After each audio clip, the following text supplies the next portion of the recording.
আজ আমি তৈরি করলাম ক্ষীরের পাটিসাপটা। প্রথমে দেখো এখানে একটা বাটি নিয়ে নিয়েছি, তাতে ছোটো বাটির 1 বাটি দিয়ে দিলাম চালের গুঁড়ি, দিয়ে দিলাম 1 বাটি ময়দা, দিয়ে দিলাম হাফ বাটি মতন সুজি, সামান্য একটু নুন আর কিছুটা গুড় দিয়ে এবার ব্যাটারটা আমি দুধ দিয়ে ভালো করে গুলে নেবো একটা ঘন ব্যাটার।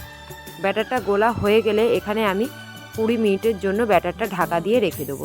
এরপর দেখো এখানে একটা কড়াই বসিয়ে দিয়ে তাতে কিছুটা দুধ দিয়ে দিলাম। দুধটা ভালোভাবে ফুটে উঠলে এখানে কিছুটা খোয়া ক্ষীর দিয়ে দিচ্ছি।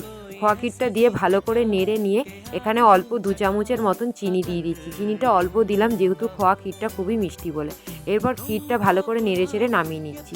এরপরে দেখো এখানে একটা ননস্টিকের চাটু বসিয়ে দিয়ে তাতে অল্প করে ঘি ব্রাশ করে নিয়ে তাতে 1 হাতা ব্যাটারটা দিয়ে দিলাম, দিয়ে হাতা দিয়ে ভালো করে গোল করে নিলাম। এরপরে ওপরটা কিছু যখন হয়ে যাবে তারপরে ক্ষীরটা দিয়ে দিতে হবে, দিয়ে এপাশ ওপাশ করে ভালো করে মুড়ে নিতে হবে।